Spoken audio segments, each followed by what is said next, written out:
Selamat malam para netizen dimanapun kita berada, salam inspirasi bagi kita semua ya. Anies dan Caimin respon niat menakut batasi kampanye di pesantren. Wow,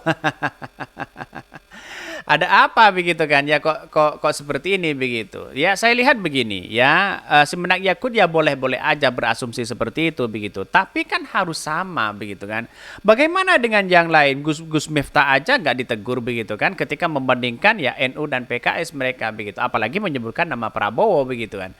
Ya itulah pada hakikatnya kalau hanya kepada junjungan mereka sendiri begitu kan ya, kepada pengikut-pengikut mereka sendiri ya silahkan begitu kan. Karena ini negara demokrasi begitu kan. Memang benar bahwa pesantren itu bukan ya, atau tempat-tempat masjid atau yang lainnya bukan tempat berkampanye, bukan begitu kan. Anies Caimin selama ini tidak pernah kampanye di situ begitu ya. Hanya melihat bagaimana begitu kan ya, silaturahmi acara kebangsaan di situ begitu kan, dikemas dengan cara-cara seperti itu begitu. Jadi banyak sekali sekarang ini bahwa seolah-olah apa yang dituduhkan menakyakut dengan Caimin mulai agak memanas begitu kan. Ada apa begitu kan ya. Bahkan respon dari Anies Caimin gimana begitu. Santai-santai aja mereka begitu, bahkan tertawa begitu kan. Karena pada akhirnya mulai sekarang kok juga ada gimana begitu kan ya terkait dengan Anies Caimin ini begitu. Yang kemudian selalu ada penjagalan-penjagalan besar begitu ya. Anies Caimin respon niat menakyakut ya batasi kampanye di pesantren ya. Ini seumur-umur di gereja gue nggak ada yang namanya kampanye. Jadi kenapa di institusi agama lain harus dimaklumi? Ini komentar netizen loh begitu ya. Bahkan ya tabrak aja tak aturan nih. Jangan takut ya, kiai pesantren bersama amin katanya begitu ya. Karena semua pesantren udah disambangi amin katanya begitu. Ini komentar-komentar netizen. No problem ya. Dalam aturan itu kan ada pendidikan politik dan bisa kita lihat ya. Selama undang-undang dan KPU memperbolehkan lanjut Gus ya. Soalnya calon yang lain nggak punya masa di pesantren. Masa di dangdutan terus katanya begitu.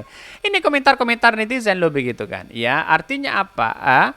Melihat hal-hal seperti ini begitu kan, bahwa kenapa? Karena mungkin menjadi potensi kepada Anies Caimin di situ begitu. Begitu banyak ya pesantren-pesantren yang mendukung Anies Caimin. Mengapa? Karena ya satu sisi ya kultur dari Caimin di situ kan sudah jelas dia pesantren begitu. Apalagi Anies Baswedan begitu kan. Bahwa kenapa masyarakat hari ini begitu melihat bahwa antara Menakyakut dan Caimin agak mulai memanas begitu kan ya. Walaupun punya dukungan-dukungan mereka sendiri, dan bahkan PKB memberikan ya ketegasan, memberikan pendisiplinan kepada Menakyakut begitu. Karena pada akhirnya dalam sebuah manajemen partai begitu kan, ya itu kan seharusnya di situ begitu. Pendisiplinan itu juga penting. Tapi di satu sisi jangan blunder begitu kan ya. Karena Menakyakut ini menjadi kader dari PKB. Bukan tidak mungkin begitu ya. Partai Demokrat misalnya, kalau kita contohkan Partai Demokrat, bagaimana Muldoko ingin merebut ya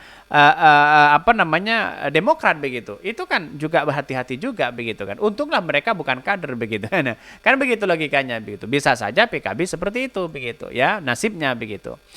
Bahkan di satu sisi dalam ini ya jualan ayat ya katanya begitu. Ya ini komentar-komentar netizen loh begitu. Bagaimana ya ketika Pak Ganjar begitu kan berada di pesantren kok tidak dicap sebagai politik identitas begitu. Ketika Anies Caimin berada di pesantren dicap sebagai politik identitas. Ini kan aneh mereka begitu. Jadi artinya apa? Artinya selama ini narasi-narasi yang dibangun sekarang ini masyarakat itu mulai dipecah-pecah begitu. Karena pendukung si A tidak mau ke si B, pendukung si B tidak mau ke si C dan sebagainya begitu. Akhirnya apa? Simpang siur besar begitu kan. Padahal ini negara demokrasi loh begitu kan. Ya wajar-wajar aja kalau silaturahmi ke pesantren, wajar-wajar aja mereka begitu. Tidak ada maksud untuk berkampanye di situ begitu kan. Hanya minta doa restu. Sama Pak Ganjar juga sama, ya Pak Prabowo juga sama mereka begitu kan ya.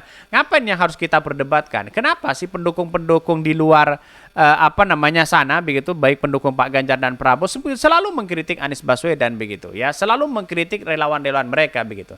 Padahal relawan-relawan Anies Caimin tidak pernah mengkritik ketika masuk pesantren, baik Pak Ganjar dan Prabowo di situ begitu. Bahkan ini ya Anies Caimin respon niat menakyakut ya batasi kampanye di pesantren ya. Pasangan bakal calon capres dan cawapres Anies Baswedan ya, Muhaimin Iskandar atau Caimin ya kompak merespon rencana Menteri Agama Menakyakut Khalil Qomas yang akan membatasi kampanye politik yang bersifat ya elektoral di pondok pesantren. Bahkan di satu sisi Anies menegaskan semua yang diputuskan pemerintah harus sesuai dengan konstitusi. Konstitusi kita gariskan kebebasan untuk berekspresi dan menjalankan hak berpolitik, kata Anies ketika ditemui di Pondok Pesantren Al-Sayyidi ya Kabupaten Malang. Bahkan dia mengatakan begini, terpisah dari yang sama, Caimin mengungkapkan bahwa ya bisa saja rencana Yakut tersebut ya terpenting baginya semua harus mengikuti aturan perundang-undangan dan sesuai pada porsinya masing-masing. Ya itu biasa, yang penting semua pada porsinya, semua pada profesional ya katanya begitu, proporsional begitu ya, semuanya ikut aturan ya undang-undang itu, ikut aturan KPU ya. Caimin juga di Sampang Balapan Kota Malang ya juga mengatakan seperti itu begitu. Artinya selama ini apa? Ya bolehlah mengatur undang-undang seperti itu begitu kan. Tapi kan bagaimana dengan KPU begitu kan ya. Sedangkan di KPU ya hanya silaturahmi sana sini di pondok pesantren ya silahkan mereka begitu. Tapi kan bukan kampanye begitu. Jadi inilah yang kemudian banyak kalau dibuat undang-undang kan jelas mereka ada penjagalan-penjagalan luar biasa. Karena Anies Caimin itu kultural betul begitu kan ya. Warga NU di situ begitu. Warga di pesantren di situ begitu ya. Mungkin wajar, mungkin agak panik mereka begitu setelah Anies Caimin berada didukung oleh kalangan para santri, para ulama, para kiai di situ begitu. Sehingga apa yang terjadi? Bisa saja ini menjadi ya dampak begitu kan ya, ketar-ketir mereka ya. Karena mungkin di satu sisi kalau para ulama bersatu mungkin ada kemenangan mutlak kepada Anies Caimin di situ begitu ya.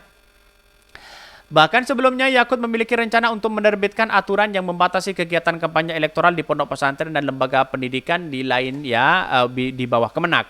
Kita tidak akan memberikan aturan yang membebaskan orang bisa melakukan kampanye politik yang sifatnya elektoral di lembaga pendidikan. Ya, kampanye politik sifatnya elektoral kami akan batasi. Si Menak Yakut katanya begitu, kata Yakut ya. Yakut menjelaskan konsepsi dasar rencana ini hanya ya membolehkan untuk kampanye yang bersifat pendidikan politik. Ia mengatakan sudah ada aturan tersendiri mengenai konsep kampanye yang dibolehkan di lingkungan lembaga pendidikan. Karena kami membawahi ya banyak lembaga pendidikan, bukan hanya pesantren di situ ada, dan madrasah begitu. Lembaga pendidikan bukan hanya pesantren, di situ ada madrasah. Kami itu ya ada perguruan tinggi.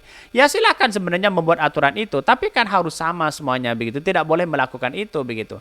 Kalau hanya segelintir orang begitu kan, hanya kepada Anies Caimin ya bisa saja begitu. Karena lahirnya Anies Caimin ini kan di kalangan pesantren begitu kan ya, kalangan pesantren ya, kultural NU dan sebagainya begitu. Wajar mereka begitu kalau dia keliling ke pesantren begitu, karena begitu dekat minta doa restu begitu kan. Siapa tahu dari doa-doa para ulama, para kiai yang bersatu ini begitu kan ya, ada satu yang kemudian diterima mereka begitu ya. Ya, dan inilah pada hakikatnya kenapa sih dari dulu 2019 tidak ada kaitannya dengan seperti ini begitu kan.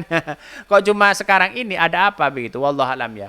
Mungkin itu yang kami sampaikan ya, tonton terus channel Hodari Podcast Rakyat ini kan ada berita-berita menarik dan viral setiap harinya. Salam para netizen, salam inspirasi bagi kita semua. Jangan lupa ya di subscribe channel YouTube Hodari Podcast Rakyat ini.